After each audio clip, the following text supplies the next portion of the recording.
pessoal, bem-vindos a mais um vídeo deste canal. Eu sou a Thaís Vilela do canal Seja Sol. E aí, galera, estávamos com saudade? Estava morrendo de saudade de fazer vídeos. Eu tô com um probleminha aí no editor, peço desculpas. O último vídeo eu tive que reeditar várias vezes e ainda assim ele ficou cheio de cortes, porque eu mexi num negocinho ali no editor que eu não sei o que que é na configuração. Eu não consegui arrumar ainda isso daí. E aí estamos em época de quarentena, eu não vou trazer alguém aqui para me ajudar, porque estamos num momento que é melhor ficar cada um em casa e depois eu resolvo isso. Então eu prefiro não fazer vídeos do que trazer alguém para minha casa e vai que sem querer acaba infectando alguém. Então por isso, peço desculpas. Hoje eu vou falar de um tema bem bacana que eu já queria falar há muito tempo, mas como tem muita coisa antes disso, né, eu resolvi trazer esse tema agora, que seria sororidade e dororidade. Provavelmente você já ouviu falar de sororidade. Dororidade é um termo mais recente que eu vou falar logo a seguir, né? Então, a sororidade seria uma união entre mulheres. Seria uma questão de que nós não estamos competindo. Eu estava até no encontro do coletivo Fluxo. Existem outros coletivos bem bacanas aí que a gente pode participar e esses coletivos são muito bacanas para a gente conversar assuntos do dia a dia, estudar juntos. E o coletivo Fluxo é um coletivo bem bacana que elas sempre trazem, elas não, né? Que não são só mulheres. A gente seleciona temas e estuda junto e isso é bem bacana. E aí elas colocaram aqui, né, que a crença de que somos inimigas umas das outras, enquanto os homens são parceiros, é estratégica.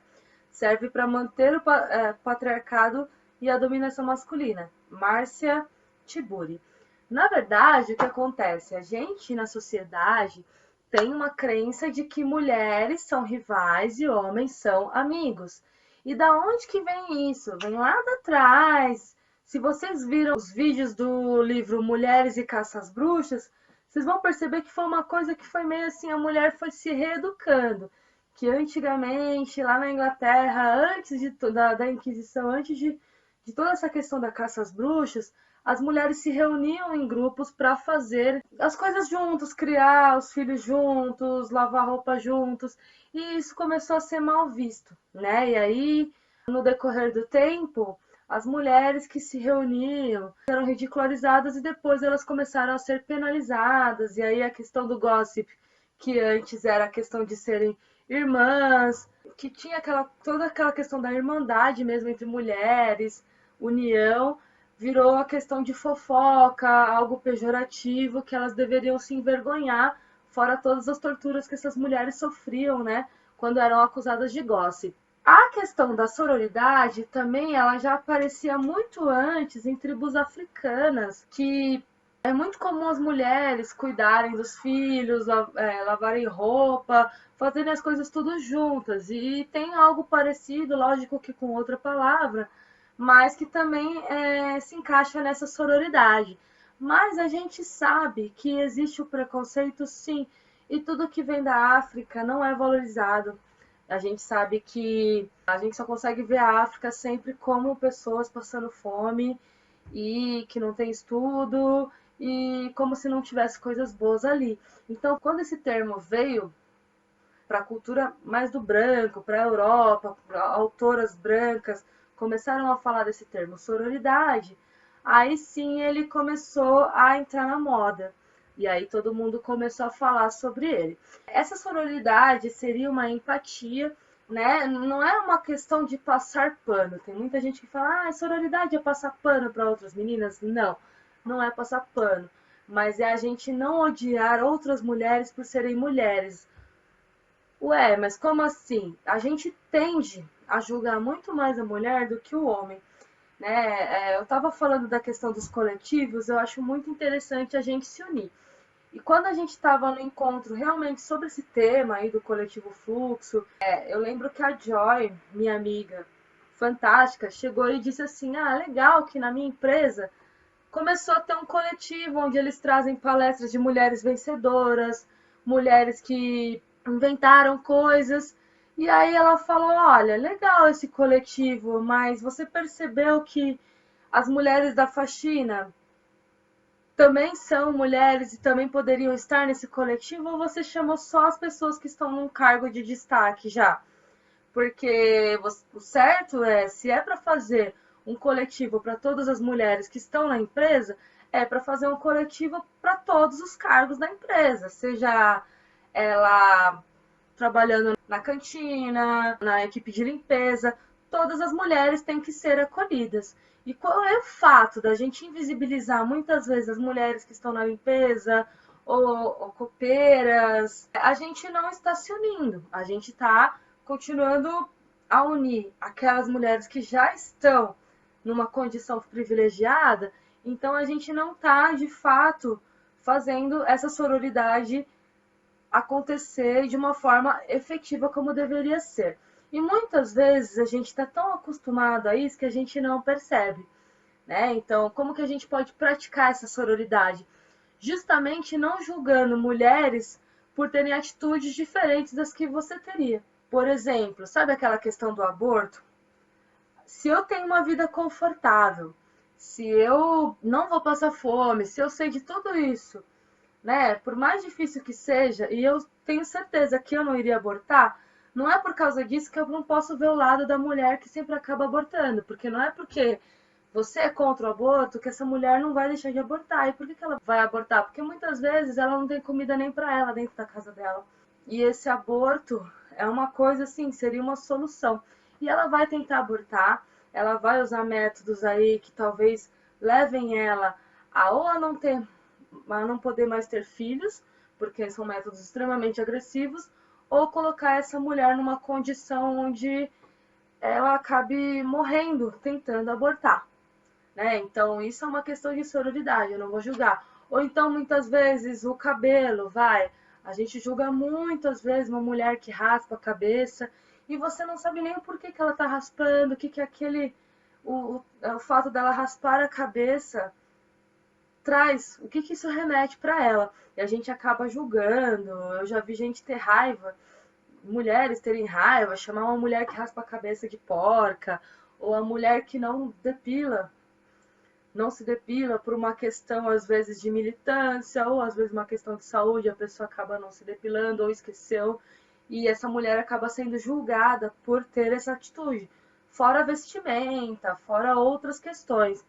Então, não julgar também é uma questão de sororidade. A gente também pode ajudar nessa sororidade consumindo trabalhos de outras mulheres, oferecendo apoio, principalmente em questões de violência, ao invés de eu sair julgando por que que aquela mulher não sai daquele relacionamento abusivo, que esse relacionamento tem um ciclo, e eu fiz até um vídeo sobre isso, a gente oferecer apoio, refletir sobre as suas críticas. Por que que a gente tem que refletir sobre as nossas críticas? Claro que não é só para críticas com relação a mulheres, mas a gente tende a criticar muito mais as mulheres até determinadas atitudes do que homens. Por exemplo, eu vou dar um exemplo bem crasso, assim, né? Mas que a gente acaba tendo um julgamento e depende do ambiente, é uma coisa assim que impede a mulher de continuar frequentando o ambiente. Eu já vi caso de mulher soltar um pum num lugar e as pessoas rirem dela, ou então já vi caso de meninos pararem de ficar com a menina porque a menina soltou um pum sem querer, né?